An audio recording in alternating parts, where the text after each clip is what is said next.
Shalom semuanya, teman-teman pemirsa yang setia dari acara Bible Study kita. Ini sesi untuk kita sama-sama belajar firman, belajar hidup bersama Tuhan. Apa kabar semuanya? Malam ini kita akan masuk ke kedalaman hubungan kita dengan Yesus secara intensional. Supaya kita bukan saja penganut agama Kristen, tetapi kita adalah sahabat Allah. Abraham nggak pernah dipanggil sebagai imamnya Allah di bumi yang tugasnya dan dikasih persembahan untuk gaji hidup. Tapi dia dipanggil sebagai sahabat Allah. Bahkan Raja Yosafat pada waktu mau diserang oleh 3 negara lebih kuat, lebih besar. Dia ingetin Allah Bapa.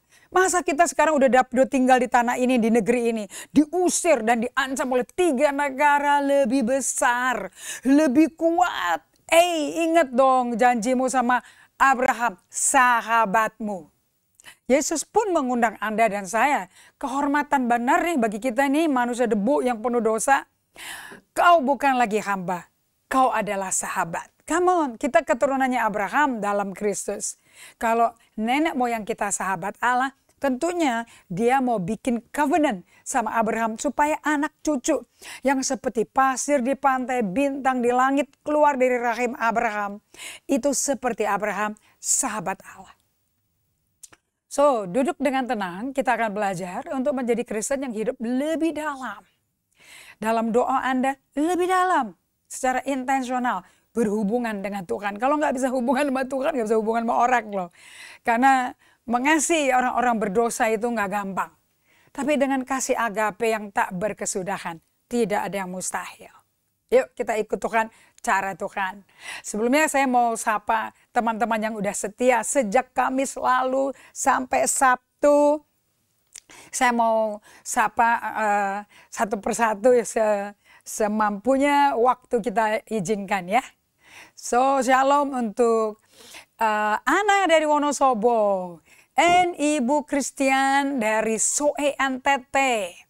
Juga Karlinda Randa. Wah ini namanya baru nih Karlinda Anda. Dari kota mana? Boleh kenalan ya.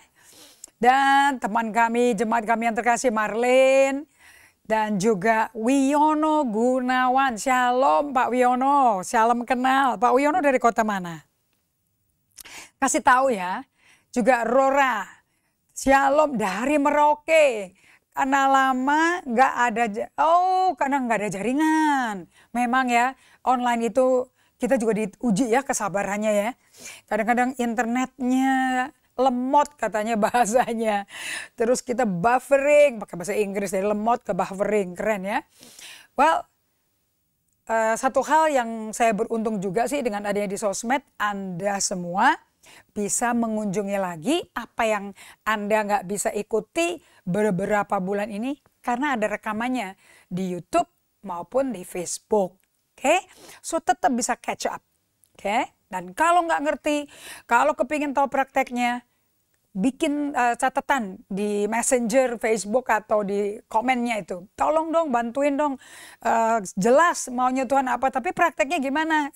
Karena kalau nggak dipraktekin hanya informasi belaka. So thank you untuk Entry Wulan, rajin terus ya hadir ya. Dan juga Awan Jadul. Wah ini namanya khusus sekali nih. Kayaknya ini bukan nama asli loh ini. Tenang ya bisa kenalan. And Misu Jubel. Terima kasih sudah bergabung. Tapi namanya ini nama asli bukan sih? Menarik sih nama-nama kalian ini. Nah kalau yang ini Miss May Sondak. Apa kabar? Dari Manado. Salam kenal. Dan juga ada Yohani Ramli. Shalom pula. Dari kota mana ya? Tolong kasih tahu ya. Batam. Medan, apa kabar Jayadi? Senang loh bisa bergabung kembali dari Medan. And Yohana Tandita Sik, shalom. Kembali bergabung ya, thank you. And Ibu Ratna, saya berdoa pengalaman pribadi Ibu Ratna bisa dibagikan juga dalam bentuk kesaksian. Sedikit apapun jamahan Tuhan, itu efeknya ke kita tuh gede sekali loh. Itu patut dikembalikan ke Tuhan. pengalaman indah itu. Karena kemuliaan itu milik Tuhan. Amin. Eliana Lee dari Sydney. Hai Eliana, nice meeting you. Senang bisa berjumpa dengan jemaat Tuhan, umat Tuhan Indonesia di Sydney, Australia. How is Sydney, Australia? Sedang lockdown kalau nggak salah. And dari Yunis, thank you Yunis. Dan kemudian Ernie Nahaklai, Ambon, thank you. Welcome back Ambon. Pak Erikson, terima kasih sudah kembali bergabung bersama kami. Hey Willianti, salam juga sama Yongki ya. Semua teman-teman Satu Sel supaya ikut Bible Study. Dan juga Shirley Luntungan, Shalom dari Manado ya. Thank you so much sudah bergabung. Dari Tomohon, Dina Katarina. Senang sekali teman-teman keluarga Tuhan di Manado ini, Sulawesi Utara. Terima kasih juga untuk keluarga spesial kami dari Toraja, Sulawesi Selatan. Monica Kristi, salam kenal. Terima kasih, saya berdoa bisa konsisten mengikuti seri dari pembelajaran firman Tuhan ini. And Anneke Mowoka, Shalom, terima kasih sudah bergabung lagi. Yvonne Rory, boleh kenalan ya. Ini dari Manado langsung, atau Tomohon, atau dari Amurang, atau mungkin dari Bitung, atau dari mana? Kasih sharing ya. Terima kasih Ibu Sylvie masih di Sydney ya. Shalom. Evelyn Irawati, thank you untuk sudah bergabung belajar. Velvi Rosita, boleh kenalan Velvi dari kota mana? Senang sekali bisa tahu bahwa ini pelajaran bisa menghubungkan banyak anak Tuhan. Karena satu Anda kalau melakukan apa yang dibagikan, Anda tuh mempengaruhi satu keluarga, akibatnya satu gereja loh. Apalagi mulai dari Komsel. Oke? Terima kasih untuk Daniel Setiawan Marawah dari Kutai Barat. Apa kabar Daniel? Kita juga ada beberapa teman yang dulu juga dari Kutai. Terima kasih bisa bergabung. Ajak teman-temannya juga ya dari Kutai Barat, Kalimantan. Oh, Shalom Pak Teddy Frederick Schulz kembali bergabung. Kalau nggak salah di Banyuwangi ya Pak Schulz ya. Thank you sudah bergabung kembali. Pak Gajono Gunardi juga kembali bergabung bersama kami. Thank you semuanya. Teman-teman. Deci Faith, Yakber Timothy Tonengan dari Tobelo. Wow. Elina Lee, thank you so much. Ibu Jane Carol dari Banyuwangi, Priscilla dari Temanggung. Oke. Kita masuk dalam pembelajaran ya, kita berdoa ya. Saya senang sekali nih teman-teman dari seluruh Indonesia bisa bergabung dengan kami. So, kita berdoa supaya apa yang Yesus berikan dan sabdakan, firmankan ke kita. Dan Anda tahu kan 66 buku itu difirmankan ke manusia kan. Jadi ini buku antara Allah dan manusia. Dan manusia dengan Allah yang menantang dan melawan Tuhan terus. Namun Allah itu panjang sabar. Mari kita berdoa. Terima kasih Bapa. Sungguh kau Allah yang mengagumkan pribadimu, karaktermu. Kami berterima kasih untuk hatimu yang terus tak pernah nyerah mencari kami. Mau dekat sama kami, rindu sama kami, menanti-nantikan ketemu kami. Aduh, teologi kami betul-betul butuh diselamatkan. Di mana kami merasa sudah berjasa, sudah berjuang, berupaya, sudah berdoa, sudah keibadah, kerja di kantor gereja, berkorban. Ternyata bukan itu yang kau cari. Aku minta di dalam nama Yesus Kristus agar setiap kami bisa memberi waktu buat Tuhan, bikin space buat Tuhan. Agar Tuhan bisa perkenalkan dirinya seperti Mazmur 46 ayat 11. Di mana di tengah bencana alam, peperangan, Allah berkata, berdiamlah. Diam aja, ketahuilah aku Tuhan. So aku minta Bapa, bikin kami bisa diam. Dan itu permintaanmu, so kami mesti respect permintaanmu. Itu bukan anjuran pendeta, itu permintaanmu. Dan kau kepingin banget memperkenalkan dirimu pada kami. Buat kami tidak jumawa, merasa sudah kenal Tuhan karena puluhan belasan tahun sudah jadi Kristen. Ternyata kami belasan tahun menjadi bayi Kristen yang kelamaan. Aku minta agar hidup kami nggak mati tanpa Tuhan. Tapi karena kasih karunia-Mu Kau terus mengejar kami. Melalui bencana, melalui ujian, cobaan, tantangan, Kau membuktikan Kau tidak pernah tinggalkan kami atau biarkan kami. Untuk itu, biar malam hari ini pengalaman tidak ditinggal Tuhan, tidak dibiarkan Tuhan, itu bisa menjadi realita hidup, bukan bahan khotbah. Aku minta ini di dalam nama Yesus Kristus, pengalaman hidup menjadi perkenalan kita dengan Tuhan pribadi. Hormat bagimu Yesus, kasih-Mu Yesus yang tak berkesudahan, terima kasih. Kami kembalikan segala kredit, pengaguman, kemuliaan kembali bagimu. Bukan ke hamba Tuhan, kepadamu saja. Dalam nama Yesus Kristus Tuhan kami berdoa mengucap syukur. Amin. Alright, catatan Anda udah siap ya? So temanya masih di lebih dalam bersama Tuhan. Ini adalah undangan untuk kita semua to slow down. Untuk kurangi tempo, banyak kepikiran, sibuk kiri, sibuk kanan. Nanti gak kelar, siapa yang mau kelarin semua juga gak bisa kelar semua. Tapi kalau kita bikin agenda dengan Allah sebagai pertemuan prioritas kita tiap hari, dan sehari-sehari aja bikin planning, ngapain bikin 10 tahun. 1 hari per hari, sesuai Matius 6 ayat 3-4. Karena problem itu sehari ini ya buat hari ini aja. Jadi imannya itu untuk menghadapi problem hari ini juga cuman hidup hari ini. Jadi iman buat esok ya urusan esok. Dengan Anda bangun pagi, datang ke hadapan Allah, intentionally beri di tubuh Anda sebagai persembahan yang hidup. Ibadah sejati, itu aja yang diminta Tuhan. Gak usah nyanyi di depan mimbar, gak usah khotbah. Berikan tubuhmu supaya Roh Kudus bisa khotbah melalui Anda pada waktunya. Jika Tuhan mau Anda yang menjadi pembawa pesannya Dia. Oke? So hari ini kita akan belajar bagaimana we go deeper in prayer bersama Tuhan. Bagaimana sih kalau doa tuh yang dalam gitu, yang berkesan, yang betul-betul ngalami ketemu Tuhan. Bukan rutinitas yang diulang-ulang gitu. Sampai Anda pernah jenuh gak sih sama doa? Bosen gitu? Pernah gak? Kalau saya sih pernah. Karena udah tahu ritmenya, terus diulang-ulang, nanti ada rasa enak, rasa gak enak, rasa up, down, up, down. Well, you know what you experience kan. Anda mesti jujur dengan diri Anda sendiri. Bagian yang sudah saya bagikan 2,5 tahun ini adalah bagian ini 2 tahun 7 bulan. Adalah bagian yang paling dilantarkan, dicuekkan, diabaikan oleh banyak pelayanan. So, kenapa sih kok ini banyak diabaikan untuk lebih dalam bersama Tuhan? Doa yang lebih dalam pengalamannya ketemu Tuhan. Kenapa kok bagian ini diabaikan? Karena kita semua punya coach yang memotivasi hidup. Jadi Kristen mesti termotivasi dan bermotivasi karena ada destiny, ada purpose.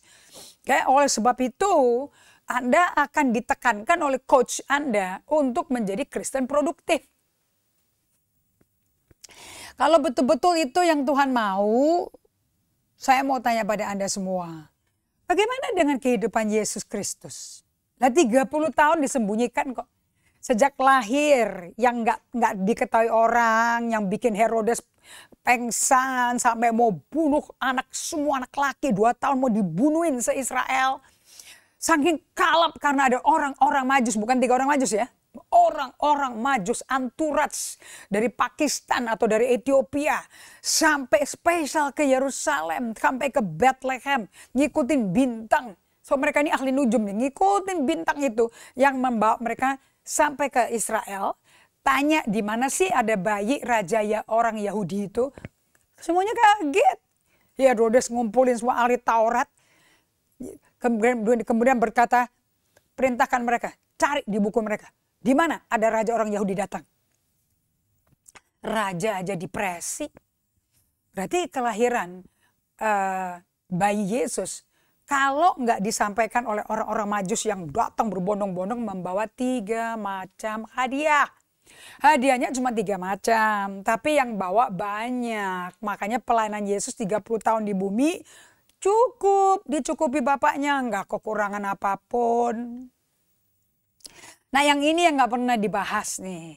Oke, artinya kekayaan orang fasik akan pindah ke orang benar. Itu Amsal 13 ayat 22. Anda pegang aja itu Pengkhotbah 2 ayat 26.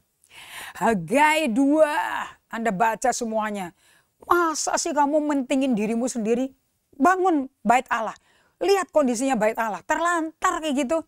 Coba kamu fokus ke situ. Jangan menikmati kenyamanan, kemewahan, hidup lux cukup mewah. Buat apa? Aku dulu yang dibangun. Anda dulu rohannya dibangun. Sebagai bait Allah tempat Roh Kudus berdiam. Nanti kekayaan orang fasik aku pindahin ke kamu semua. Sehingga rumahku tuh penuh. Tidak kekurangan apapun. Itu pemikiran kayak gitu datang dari Tuhan. Kenapa? Karena itu rumahnya dia. Jadi caranya memenuhi rumahnya dia ya caranya dia. Yang tahu ya dia. Jadi jangan rumahnya yang berdikari. Jangan rumahnya yang bekerja keras untuk ngisi. Enggak, Tuhan berkata aku yang mau ngisi. Namun fokusnya cari dulu kerajaan surga dan kebenarannya. Nanti semua yang dicari orang-orang fasik, non-Yahudi, yang tidak kenal Allahnya Abraham, Ishak, Yakub, akan nambahkan semua yang dikejar mereka supaya mereka penuhin rumah mereka dengan harta benda, supaya bisa dibandingin sama tetangga siapa yang lebih kaya. Nah, itu akan dipindahin kepada setiap Anda yang menanti Tuhan selalu mengejar kerajaan surga dan kebenarannya. Kebenaran tuh Yesuslah kebenaran. Kejar Yesus, kejar kasih, jangan kejar duit. Jangan kejar ketenaran, jangan kejar proyek, kejar Yesus. Nanti proyek ditambah-tambahkan. Siap-siap loh, bisa meludak loh. So, semua coach-coach yang terkenal selalu memberi upah kepada kita kan ada hasil yang kelihatan di luar. Ini kalau lihat kehidupan Yesus 30 tahun pertama, dia kelihatan apa ya? Nggak produktif loh kayaknya hidupnya. Udah kelahirannya terancam. Yang tahu cuman gembala-gembala, tukang kambing, domba, dan sapi. Loh, peternak. Kemudian pindah ke Nazaret. Karena diancam dari Bethlehem oleh si Herodes. Kemudian kabur ke Mesir. Kemudian balik ke Nazaret, gede di Nazaret. Oh boy. Hidupnya penuh dengan pilgrimage, ziarah dari tempat ke tempat. Mengerikan sekali, you know. Dia nggak punya masa kecil yang bahagia loh. Itu dirongrong ketakutan terus. Takut dituduh orang tuanya berzina, lahir di luar nikah, tanpa pernikahan. Oke, dan pelayanannya dia apa juga gak ada orang yang tahu. Orang melihat dia sebagai anak Allah, nggak kelihatan karena kan disembunyikan. So, kalau kita sekarang lihat ibadah gereja, wah, itu semua gereja akan penuh dengan orang-orang banyak ngantri. Kenapa? Karena akan dijanjikan oleh coach rohani mereka akan dapat upah dari Tuhan. Nah, jadi kerja keras bagi Tuhan itu udah mengakar, udah berurat-urat di dalam batin kita, udah jadi saraf kita bahwa kita mesti kerja buat Tuhan, mesti kerja serodok kiri, serodok kanan, bikin pelayanan, serodok kiri.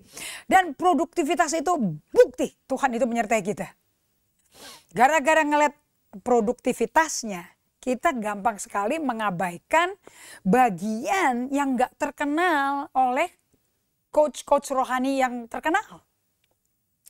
Semua tuh mendapat upah karena kelihatan gitu loh kerjaannya. Kalau nggak kelihatan bagaimana?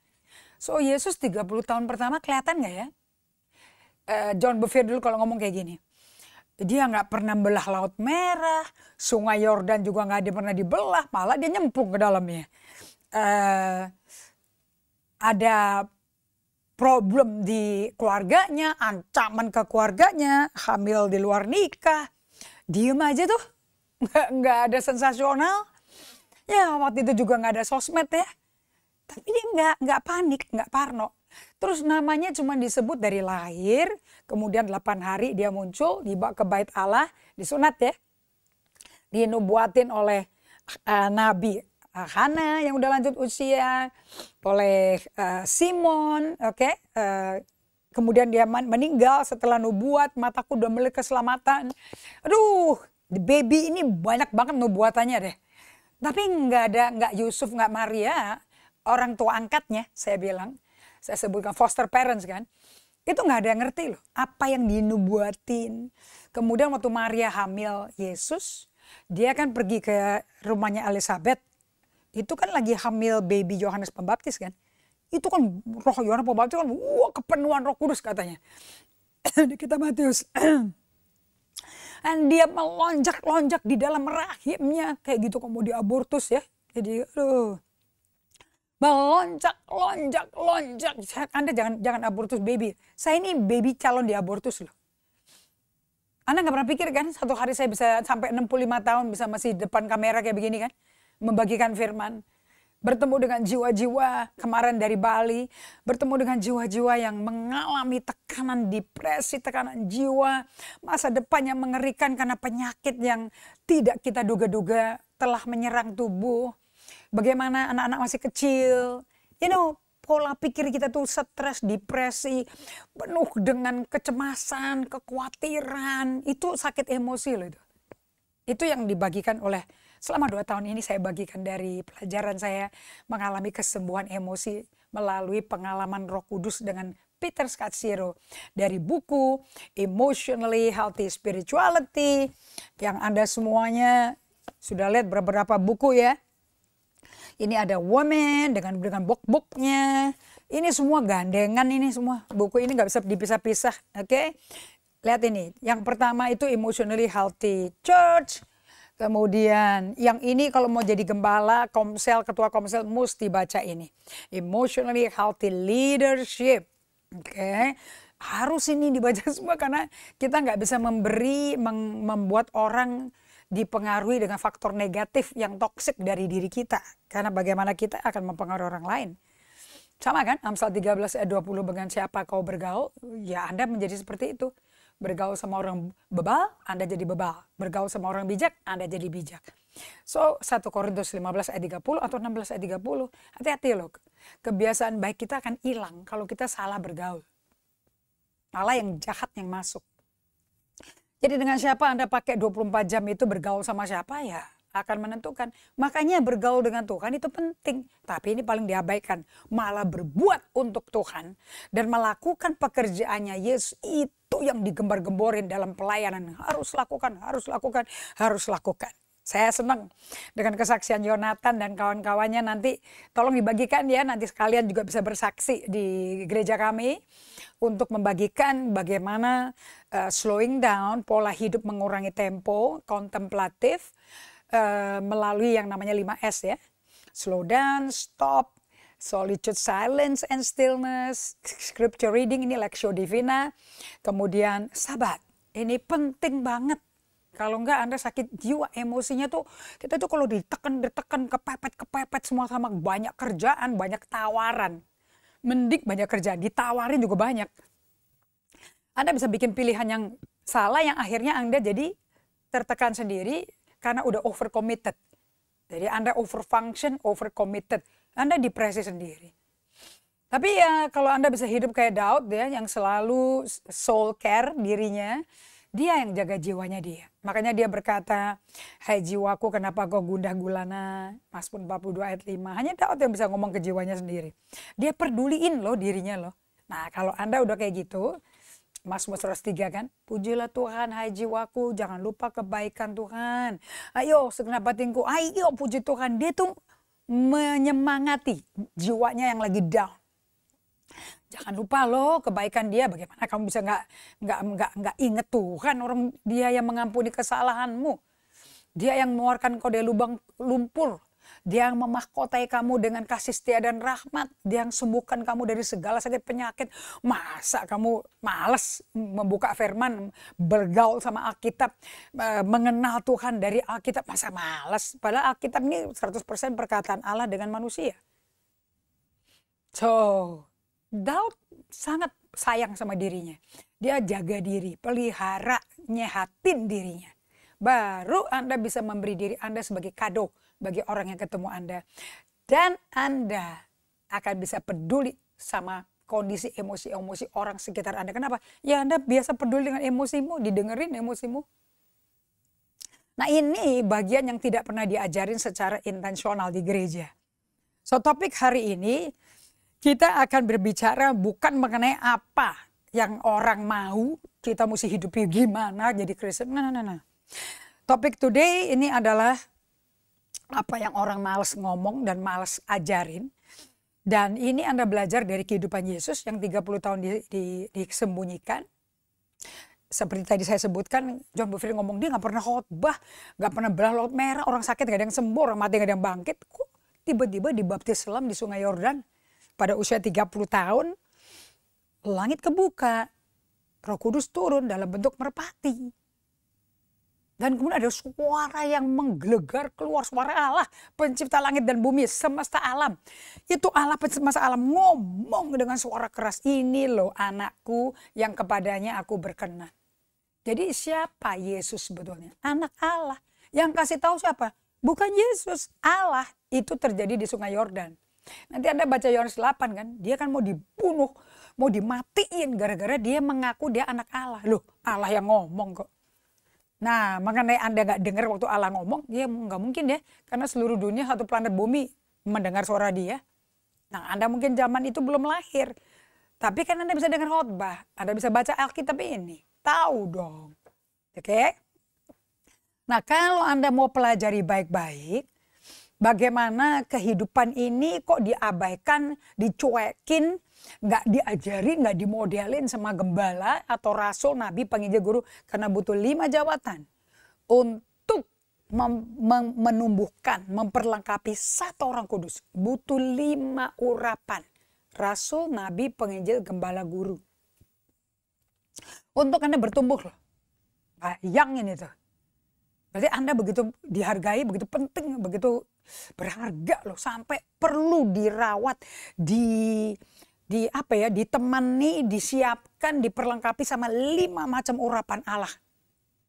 Yang ada di Yesus pindah ke 5 macam pelayan Tuhan. Nah ini bukan bintang film ini pengerja ini. Tujuannya adalah apa? Supaya Anda diurapi, menjadi orang kudus yang bisa menjadi garam dan terang. Untuk bisa memenuhi panggilan umum. General calling di Korintus 5 ayat 18-20. You are the ambassador of Jesus Christ. Anda adalah duta besar kerajaan lain. Kerajaan Allah. Bukan kerajaan dunia ini. Kerajaan dunia ini kan kita udah babak belur. Sampai ancur-ancuran makanya butuh dipanggil Yesus kita terima kan. Karena udah mau frustrasi, udah mau mati rasanya. Betul kan? Apa yang kita bikin gak memuaskan, rasanya hampa, kopong hatinya, punya uang banyak, tenar kiri kanan orang kenal. Pada waktu kita sendirian, Anda rasa apa? Pernah gak rasa kosong, hampa? Kayaknya gak ada tujuan hidup. Kalau sibuk-sibuk main-main game, sibuk-sibuk main gadget, Anda tuh mah nutupin kesepian. Itu bukti Anda gak ada tujuan. So hari ini saya mau kasih tahu Anda diciptakan Allah dan dilahirkan kembali ke keluarganya Yesus. Ada tujuan, bukannya untuk main-main seneng-seneng kalau mati ke surga. Kalau mau mati ke surga buru-buru, ya mati aja segera. Karena di bumi ini Anda akan mengalami pemurnian. Sampai Anda kembali serupa gambar rupa Kristus di jiwanya. Karena Yesus nggak datang menyelamatkan badan Anda, dia menyelamatkan jiwa Anda. Nah kita mau belajar dari pohon bambu. Ini pengajaran yang saya baru tahu dari BBC Indonesia. Dan dipakai untuk mengajar, untuk memberikan, memotivasi orang supaya nggak quit. Tapi termotivasi untuk hidup dan tidak lepaskan visi Tuhan, nggak lepaskan mimpi dari Allah. Karena visi dan mimpi dari Allah belum tentu digenapi di masa Anda hidup. Sama kayak Abraham. Bahwa dia akan punya keturunan seperti pasir di pantai, bintang di langit, dia nggak pernah lihat loh. Itu baru digenapi zaman Yakub. Tapi kan Yakub itu kan keturunan Ishak, jadi dia keburu mati kan. Karena Ishak dia lahirkan di usia berapa? 75? No, 100 tahun. Habis itu dia nggak lama meninggal. Sarah juga meninggal.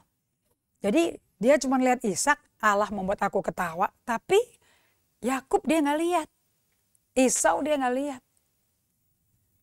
Apakah mimpinya dan tujuan Tuhan kandas langsung? No. Itu turun-temurun yang bikin janji Allah kok. Bukan Abraham. Abraham kan sementara hidupnya. Tapi Allah kan kekal selama-lamanya hidup. Sehingga janji Allah kepada Abraham, Kejadian 12 ayat 1, 2, 3 pasti dikenapi. Nah, lihat pohon bambu ya. Pohon bambu ini saya baru tahu. Ada kisah, ada petani di negeri PRC ya, People Republic of China. Satu ladang dia punya. Ditanam, dibikin lobang, ditanamin benih biji pohon bambu. Anda tahu, biji benih pohon bambu itu tiap hari mesti disiramin, tiap hari kena matahari, mau hujan dikasih pupuk, dikasih NPK, dikasih segala macam untuk biar subur ya dan akarnya bagus gitu loh. Si petani itu dari hari ke hari nyiramin setiap hari. Nggak ada kelihatan apa-apa. Sampai setahun nggak kelihatan apa-apa. Tapi tetap dia kasih pupuk, dia kasih air. Tetap dia atur supaya kena matahari. Supaya nggak busuk bijinya karena basah tanahnya. Bersihin dari ayam-ayam yang mungkin nyari biji-biji, nyari makanan. Dari kelinci-kelinci, dari kancil-kancil. Dia jaga. Itu tapi ladangnya itu flat, nggak kelihatan apa-apa. Mungkin pada lumut, pada mulai keluar. Atau rumput liar keluar. Tetangganya pada lihat, kok ladangmu nggak ada apa-apa. Masa udah setahun nggak panen. Tiap hari dia siram, pupukin, jaga, bersihin, cabutin ilang-ilang, cabutin rumput liar, bersihin tiap hari. Tahun kedua berlalu, nothing. Nggak kelihatan apa-apa. Terus masuk tahun ketiga. Hasilnya tetap nothing, tapi dia tetap nyiramin, tetap kasih pupuk, tetap jagain, bersihin dari batu-batu yang mungkin liar ditimbuk orang, kayak diketahui orang, sampah kayak kotoran binatang, hewan kayak yang lewat-lewat di ladangnya. Apapun jauhin dari ayam-ayam, terus tahun ketiga lewat, nothing, tidak ada hasil. Terus dia sambil diketawain terus teman-temannya udah pada pesta pora merayakan panen segala macam. Dia nggak ada panen loh. Ini visi dan mimpi Tuhan tuh kayak gini. Abraham kan umur 75 tahun dapat visi. Dia akan jadi bapak segala bangsa. Itu kan nggak jadi kenyataan kan. Sampai dia dapat satu anak. Satu anak sama bapak segala bangsa beda loh. Itu bisa diketawain semua orang. Bahkan kita sendiri ketawain kita. Bahkan kita sendiri mempertanyakan kita. Lu sok rohani, lu bener denger suara Tuhan apa enggak sih? Ngaku-ngaku lu. Oh nggak ada hasil. Mana produktivitasmu? Mana aktivitasmu sia-sia nggak ada hasil? Ini kalau di gereja nih dibilang, ini orang kok sejak lahir baru nggak ngapa-ngapain, nganggur. Dan nggak ada buahnya, diem aja. Tapi rajin dengerin khotbah, catat, datang Bible study. Doa pagi siang malam, belajar doa syafaat, seminar, nggak pernah absen. Orang pikir ini orang ngapain sih? Kok murtad kali, bapak palsu kali, kelahiran barunya nggak ada kali. Apa salah doktrin ya? So orang bisa tidak lihat teman-teman, bahkan pemimpin gereja mau bisa cuekin Anda loh. Mana hasilnya? Mana roh? Kok nggak ada buah roh? Kok nggak ada pelayanan apa-apa? Nggak ada kesaksian? Api Roh Kudusnya mana? Mimpi Tuhan mana? Katanya dia dapat nubuat. Bohong tuh orang tuh. Orang gila kali itu. Nah ini cemooh yang tajam loh. Bisa datang kepada Anda loh. Si petani ini diketawain kiri kanan. Dan satu kampung pada menikmati panen, dia enggak. Sampai di tahun yang kedua apa ketiga. Sambil nunggu ini 1 tahun gak ada buah. Dia kasih makan apa ya sama dirinya sama keluarganya.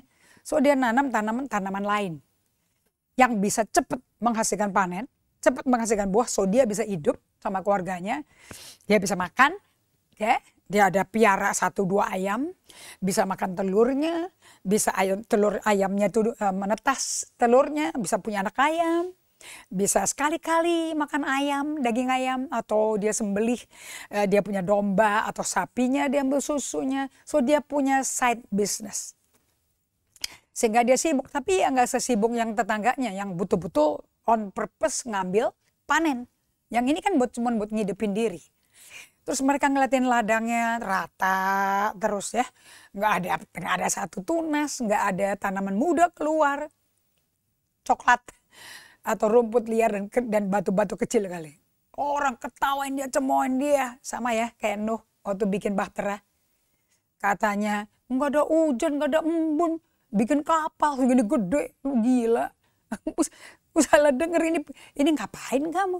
Mendingan kamu kerja yang berguna bagi masyarakat. Banyak yang susah tuh hidupnya. Wih, tapi si Nabi Nuh tetap fokus. Dia bikin bahtera itu. Dan semua hewan sepasang-sepasang masuk ke dalam bahteranya. Dia atur jendela-jendela yang cocok buat binatang supaya nggak pingsan di dalam. Makanannya dia stok semuanya.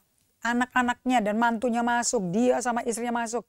Diketawain, Anda baca deh surat Petrus. Diketawain habis itu loh, kalau punya mimpi dan visi Tuhan, besar mimpinya. Ya kayak gitu hidup Anda.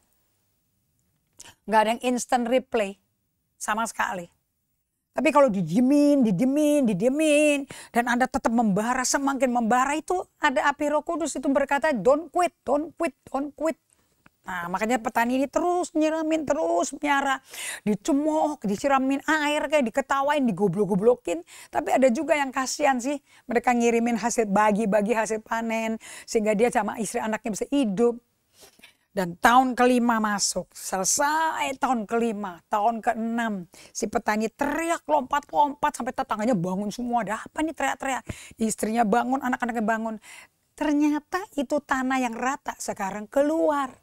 Yang kita kenal sebagai rebung. Makanya kalau Anda makan lumpia pakai rebung, hati-hati ya. Berarti Anda sedang membunuh perkebunan pertanaman dari pohon bambu Cina itu loh ya, yang bagus sekali dan kuat. Bisa bikin mebel, bisa bikin rumah, bisa bikin jembatan. Kuatnya nggak keruan. Keluarlah shoot, namanya bamboo shoot. Rebung, jangan dipotong, bikin lumpia. Ada yang suka, ada yang nggak suka ya, baunya kan spesifik ya. Anyway, begitu dia lihat langsung keluar. Oke, berapa puluh senti. Dia lompat-lompat. Ternyata setiap tetes air yang diterima benih itu berarti. Setiap firman air hidup yang kamu renungin tiap hari itu berarti untuk nyiramin benih yang kamu tabur 3 tahun yang lalu, 2 tahun yang lalu, setahun yang lalu, yang kemarin kamu tanam, yang seminggu lalu kamu tanam. Itu tiap kali ngairin. Kan firman itu air hidup kan. Tiap kali kita makan firman, kita dimandiin, dibersihkan, tapi juga nyiramin benih-benih yang kita terima dari khotbah, dari sosmed, dari Bible study.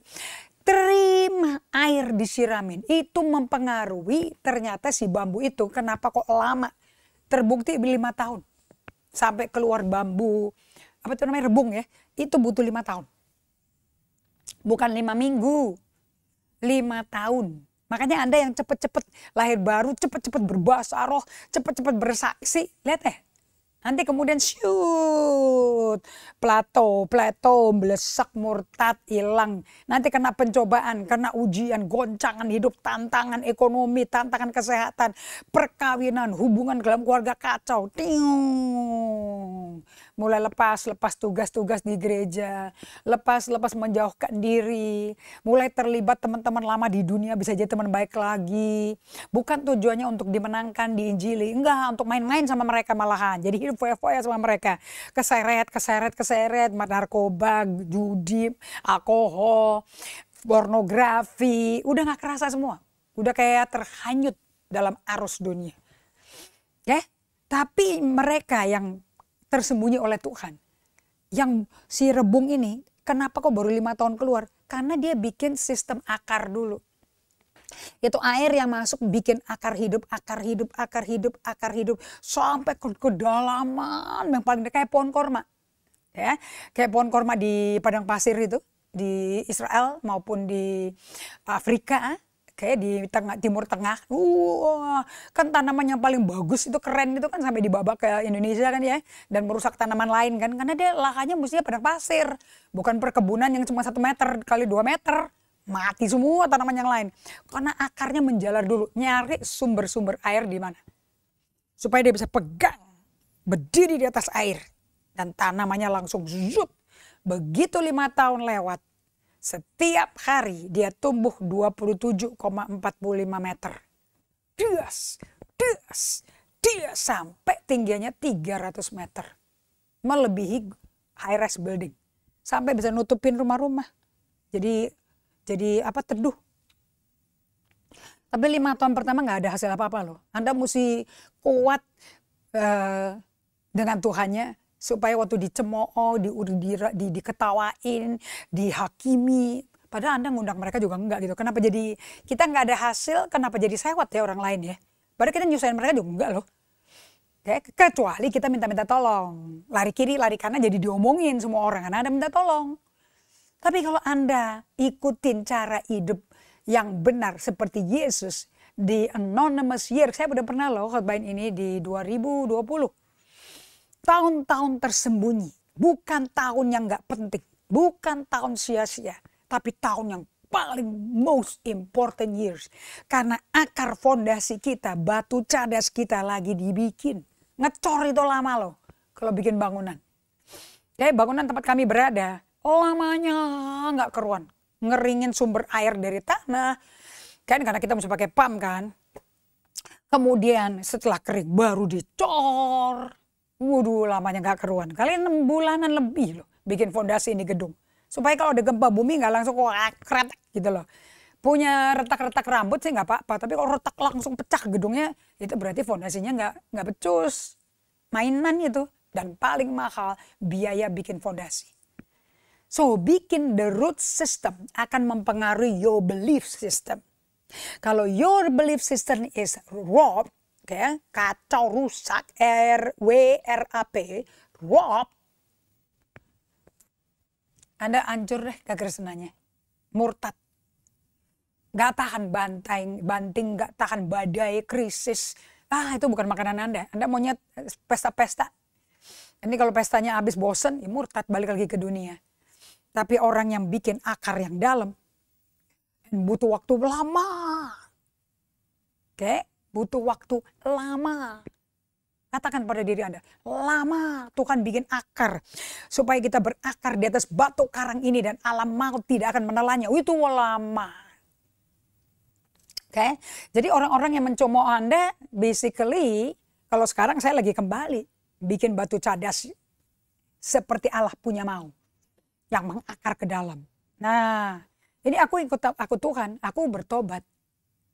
Bagaimana dengan Anda? Saya ajak bertobat lebih enak. Kemarin teman jemaat yang ada di Bali berkata, waktu saya undang ibu di khotbah di Zoom dari Bali, saya kaget loh. Dulu saya bertobat. Wow, kalau ibu yang udah ngomong kayak halilintar mana boleh diganggu. Gak bisa gak tobat. Tobat pasti deh. Either tobatnya karena ketakutan atau apa.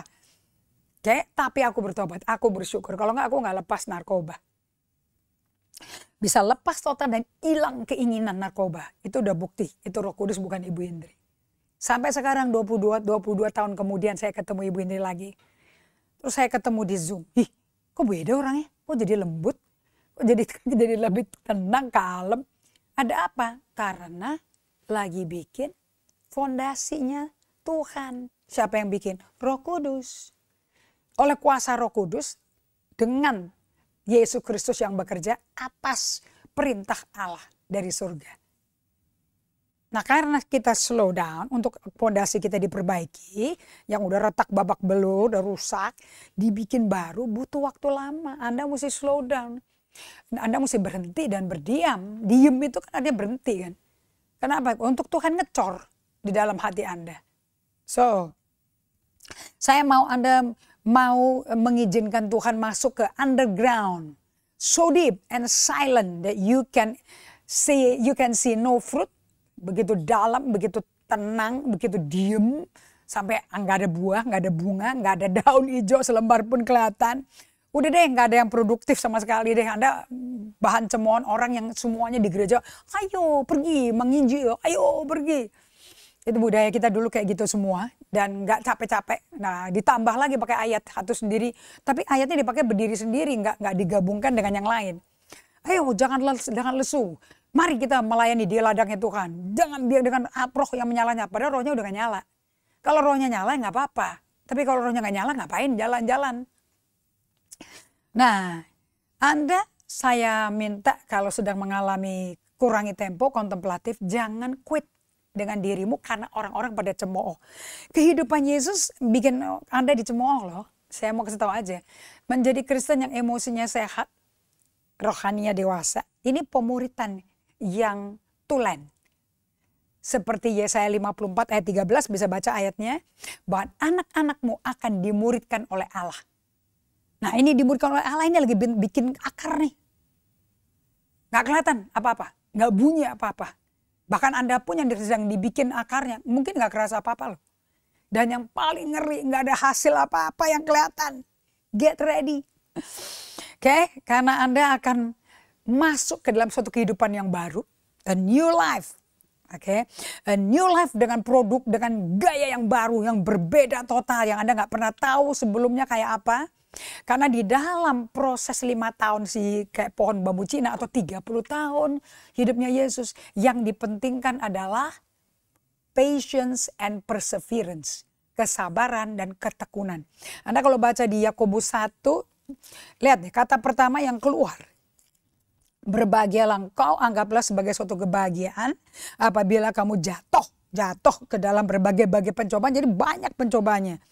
Sebab kamu tahu, harus tahu, ini taunya dari conviction dari Roh Kudus, penginsafan Roh Kudus, bukan ketahui di kognitif, bukan di otak. Bahwa ujian terhadap imanmu yang lagi diuji itu menghasilkan ketekunan. So buah roh pertama adalah ketekunan. Dengan Anda intensional, diem, berada bersama Tuhan. Itu mesti sengaja. Nah kita belajar bahwa dari satu ayat aja yang menjadi ayat jangkar pelajaran kita. Anda kalau perlu ini menjadi 20 tahun menjadi ayat jangkar hidupmu, nggak apa-apa. Yang penting Anda Kristen berakar dalam kasih Allah. Sehingga Anda bisa tahu betapa lebarnya, tingginya, dalamnya, luasnya, panjangnya kasih Allah. Di Efesus 1 kan ya. Efesus 3 ayat 17. Sehingga Anda bisa tahu dan Anda bisa, dan ini untuk hidup bersama nih. Coba lihat sebentar ya, Efesus 3. Ayat tentang kasih Kristus. Aku berdoa, ini doanya Paulus nih, ayat 17. Sehingga oleh imanmu Kristus diam di dalam hatimu dan kamu berakar serta berdasar di dalam kasih. So batu cadas kita kasih Allah. Dan itu mesti masuk, mesti bikin akar itu. Jadi nggak ada yang cepat. Dan ayat 18, aku berdoa supaya kamu bersama-sama dengan segala orang kudus. Jadi kita nggak bisa mengasihi sesama. Kita nggak bisa mengenal kasih Allah kalau nggak ada orang lain. Karena Tuhan tidak menciptakan kita untuk hidup sendirian di pulau sendirian. Anda pasti mati. Kesepian. Karena manusia diciptakan di dalam rahim manusia, punya hubungan dengan mamanya, sampai lahir dia teriak nangis karena lepas dari hubungan sama mamanya, dan dia mesti mulai hidup berhubungan sama Allah. Nah, kasih itu baru dikenal kalau Anda punya hubungan dengan sesama loh. Kalau nggak ada orang lain Anda nggak tahu. Aku berdoa supaya kamu bersama-sama dengan segala orang kudus dapat memahami betapa lebarnya dan panjangnya dan tingginya dan dalamnya kasih Kristus, dan dapat mengenal kasih itu sekalipun ia melampaui segala pengetahuan. Jadi otak kita udah nggak bisa menyerap. Aku berdoa, dan ini dibikin Tuhan loh. Jadi Anda nggak upaya supaya kamu dipenuhi dalam seluruh kepenuhan Allah. Jadi kalau kita berakar dalam kasih Kristus, dan diceknya kapan kita punya akar kasih Kristus? Waktu kita berdialog, berasosiasi sama orang. Baru kita tahu kita berakar pada kasih apa tidak. Atau gampang tersinggung, gampang berontak, gampang kepahitan, gampang marah, gampang defensif. Nah itu emosi gak sehat semua itu. So ini pelajaran penting banget. Ini berhubungan dengan the root system ya. Nah jadi Yesus tuh ingin kita dekat padanya. Kalau Anda lihat di slide dari Matius 11 ayat 28. Lihat nih. Dia ngomongnya kayak gini nih.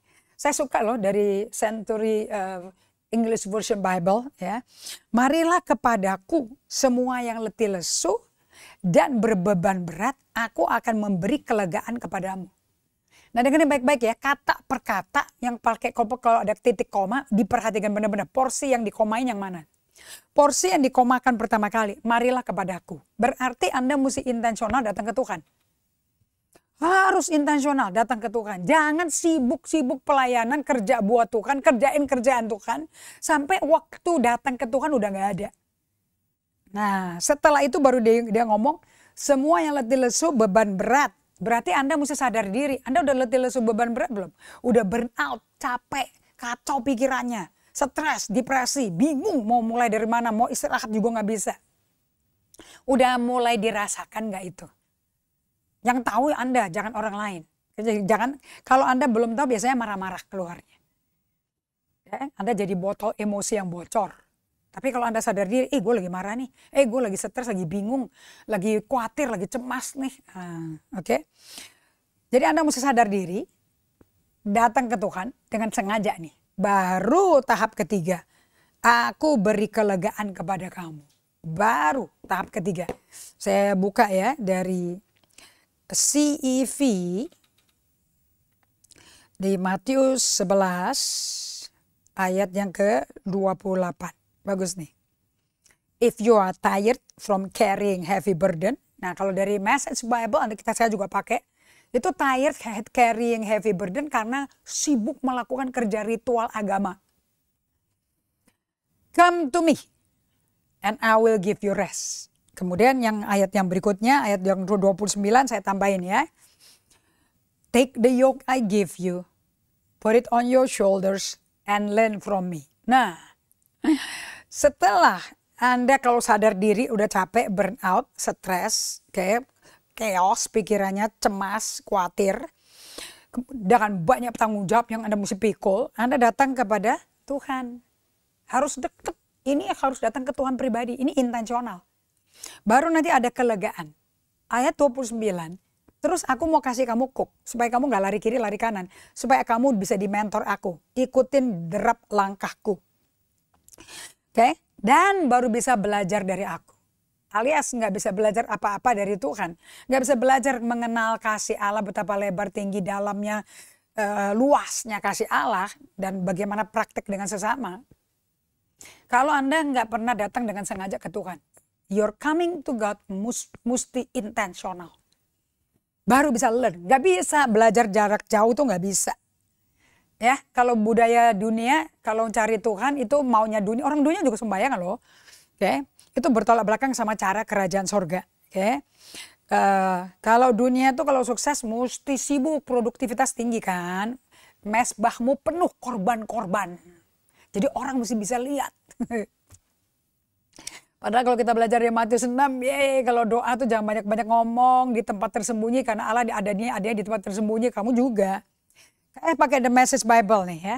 Are you tired? Worn out. Sudah loyo, udah rontok kayaknya badannya. Burn out on religion. Sibuk. Jadi agama itu upacaranya bikin kamu tuh burn out. Burn out artinya melakukan tugas tapi tidak dari hubungan yang ada dengan Tuhan. Kayak Imam Eli itu loh.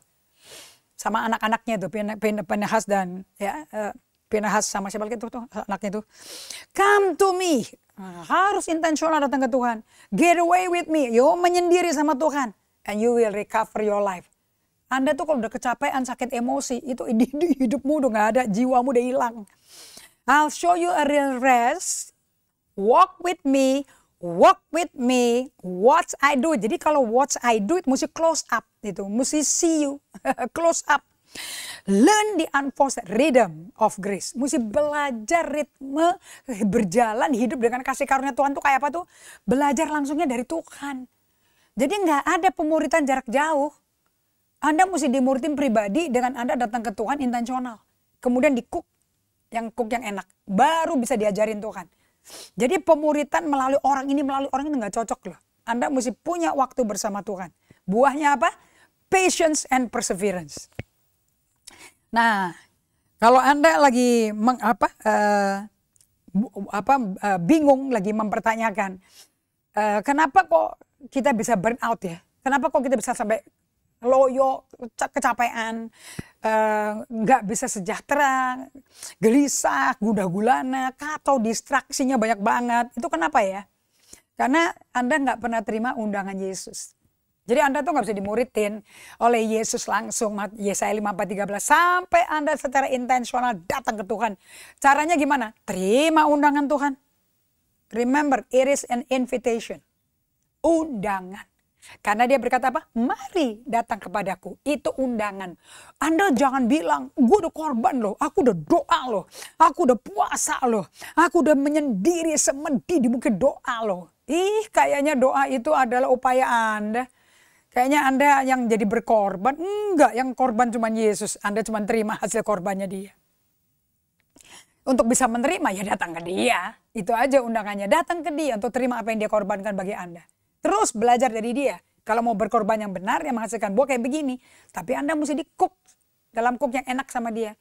Dan pikul bebannya enteng. Enak sekali. Jadi nggak ada kepikiran, nggak ada stres. Oke, so intinya kalau Anda betul-betul melakukan pelayanan Tuhan ini. Saya mau tanya loh, hasil pelayanan-pelayanan Anda yang kiri kanan ini menghasilkan Anda jadi orang kayak apa ya? What are you becoming? What kind of person are you becoming? Full of joy, peace, penuh dengan damai sejahtera, sukacita, kebenaran oleh Roh Kudus?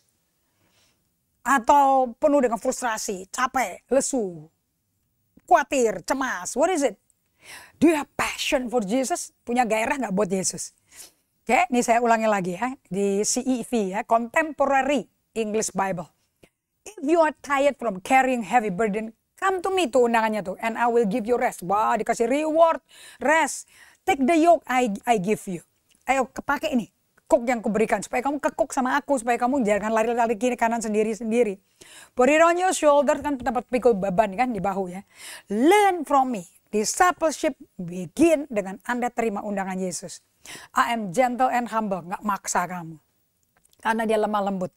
You will find rest. And this yoke is easy to bear. And this burden is light. Nah, orang seringkali berpikir dengan mengambil waktu sengaja dengan Yesus.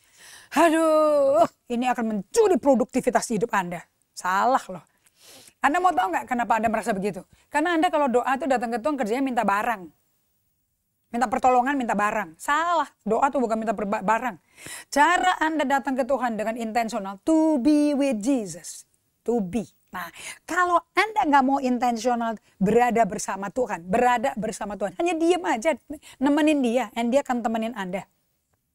Nggak ngomong, nggak minta apa-apa. Nggak mengharapkan apa-apa. Just being with the presence of God. In the presence of God. There is joy and pleasure forevermore. Anda kalau tidak intensional kayak gini, gairahmu kepada Alkitab akan hilang loh. Yang mengerikan jadi Kristen pelayanan ada di gereja, tetapi your desire and passion for the Bible itu nggak ada. You have low passion for the word of God. Karena tidak ada intensional untuk berada bersama Tuhan. Kayak begini, Anda akan sulit melakukan belajar Alkitab, meditasi, merenungkan firman, dan nggak bisa dimuridin karena kau jarak jauh dari Tuhan. Jangan LDR ya, ingat nggak? So, kalau Anda mau ikut Tuhan, nggak ada uber produktivitas, uber hasil tuh nggak ada. Okay? Dan ini selalu yang menjadi orang-orang ngejar di dunia yaitu. Nah, saya mau tutup dengan mengundang Anda, ayo perlambat hidup Anda. Jangan lekas-lekas, kurangi kecepatan. Dan sambut kehidupan gaya baru bersama Tuhan. Yang memuaskan, penuh sukacita damai sejahtera. Buahnya kelihatan kok. Oke, kita berdoa. Bapa kami di surga, aku berdoa agar setiap Anda, teman-teman dari Hong Kong, dari Tokyo, dari Sydney, dari Phoenix, Arizona, dari Switzerland, dari Melbourne, Australia.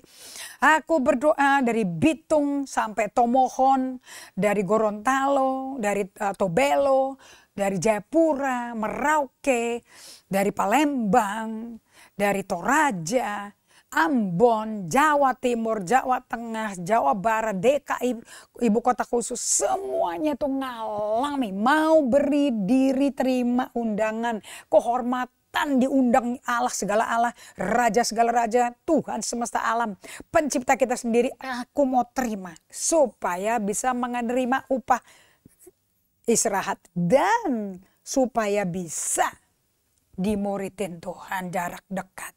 Aku minta kita nggak menipu diri kita, nggak main-main sama kekristenan kita.